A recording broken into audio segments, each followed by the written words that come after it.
गोलगप्पे की पापड़ी पर फिदा सास बहू, बबलू हलवाई, गांव की मंडली और बाजार के कुछ मजेदार किरदार।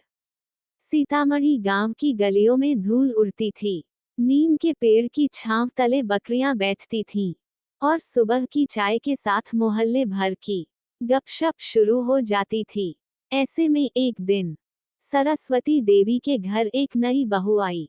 नेहा। शहर से आई नेहा सलीकेदार थी, पढ़ी लिखी, लेकिन खाने की बात आते ही उसकी आंखों में एक ही तस्वीर उभरती, गोलगप्पे की पापड़ी। शादी के बाद जब नेहा पहली बार गांव की रसोई में घुसी तो सरस्वती देवी ने कहा, बहू, यहाँ हम हर चीज अपने हाथ से बनाते हैं, हर्रा की तरह नहीं कि पैकेट खोला और खा लिया। नेहा मुस्कुराकर बोली, अम्मा जी, मैं भी खुद हाथ से बनाऊंगी गोलगप्पे। सरस्वती देवी भौंचक, गोलगप्पे, वो सड़क किनारे की गंदी चीज, हमारी बहू घर में ये बनाएगी। नेहा के लिए गोलगप्पा सिर्फ एक नाश्ता नहीं, भावना थी। उसकी मम्मी बचपन में हर बुधवार को पापड़ी बनाकर देती थीं। कॉलेज में लड़कियां ग्रुप बनाकर गोलगप्पे खाने जाती। लेकिन अब ससुराल में ससूरी रोटियां, सब्जी, खिचड़ी और कभी गलती से उसने पापड़ी शब्द भी बोल दिया तो सासू माँ का मुंह बन जाता।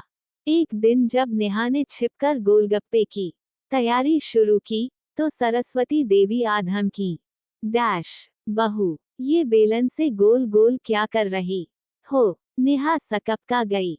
अम्मा जी, थोड़ा मन कर रहा था, सोचा बना लूं। सरस्वती देवी ने सिर घुमाया और बोली, हमारे यहाँ पापड़ी नहीं बनती, बहू। सब बेमतलब की चीजें पेट खराब करती हैं। दही लो, खिचड़ी खाओ, ठंड रखो पेट में। नेहा चुप रही, लेकिन अंदर से तड़प रही थी। गर्मी के दिन थे, सूरज सिर पर और मन में तीखा पानी और खस्ता पापड़ी का सपना। आखिरकार एक दोपहर उसने सबके सो जाने के बाद चुपचाप रसोई में घुसकर गोलगप्पे की पापड़ियां बना डालीं। सूजी और मैदा को अच्छे से गूंथा, छोटी छोटी लोई बनाकर बेलकर तवे पर सेंकी। खट्टा पानी इमली, पुदीना और जीरे से तैयार किया। आलू चना की चटपटी स्टफिंग बनाई और सब कुछ परोसकर एक प्लेट में रख दिया। बस स्वाद का विस्फोट बाकी था। लेकिन जैसे ही नेहा पहला गोलगप्पा खाने को मुंह में डालने लगी, सरस्वती देवी आ गईं।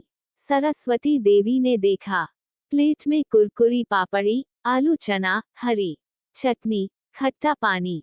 उन्होंने झटके से प्लेट उठाए और बोली, बहू, इतनी मेहनत एक तुच्छ चीज के लिए, और ये पानी में क्या क्या डाला है?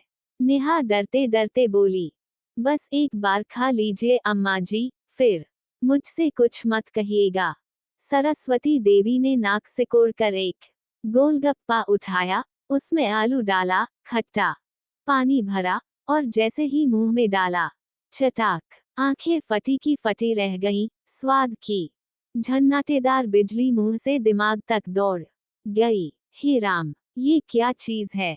खट्टी, तीखी, मीठी, कुरकुरी, वाह रे बहू। अब सास बहू की जोड़ी बेमिसाल बन गई। हर हफ्ते नए फ्लेवर की तैयारी। आम पानी, कच्चा आम चटनी, मसाला चना, मिर्ची पापड़ी। गांव की औरतें हैरान थीं। सरस्वती जी, आप तो कहती थी ये शहर की चटोरी बहू बिगाड़ देगी आपको। सरस्वती देवी अब कहती, बिगाड़ा नहीं, बहू ने तो हमें स्वाद का दर्शन करवा दिया। मनोज ने सुझाव दिया, अम्मा जी, बहू, क्यों न इस कला को स्टॉल में बदल दें? हर हाट में भीड़ लगती है, अगर आप दोनों स्टॉल लगाएं तो सब चटपटा खा सकेंगे। नेहा ने डरते हुए कहा, लोग क्या कहेंगे? सरस्वती देवी मुस्कुराईं, लोग तो कुछ भी कहते हैं, लेकिन जब पेट खुश होता है तो जुबान तारीफ ही करती है। और फिर क्या, सास बहू पापड़ी सेंटर का उद्घाटन हुआ। 1 महीने बाद जिला स्तर पर चटपटा गोलगप्पा महोत्सव रखा गया। सरस्वती देवी और नेहा ने अपने स्टॉल का नाम रखा, सीतामढ़ी की शेरनियां।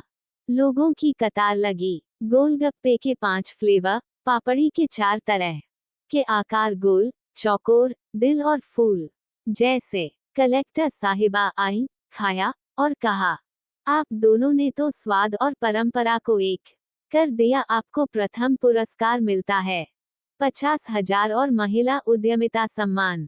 अब हर रोज सुबह सरस्वती देवी कहती, बहू आज कौन सी पापड़ी बनाएं?